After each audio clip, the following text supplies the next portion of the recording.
I'm all about sharing things that I use and love in my own home. If I don't love it, I don't review it. I was looking for a way to jazz up my morning coffee without having to go to one of those fancy coffee shops and spend a whole lot of extra money.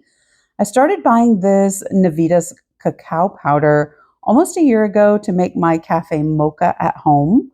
I love that it's not sweetened. I do try to avoid sugar, so I use stevia in my coffee instead. It dissolves very quickly and easily, has an amazing cacao flavor. Because it's one of the superfoods, I feel really good about adding it to my morning coffee.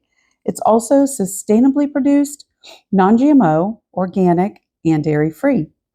The top does zip close to keep it fresh longer, although mine doesn't really last all that long because I add a heaping tablespoon to each cup of coffee. Get yours in the description below.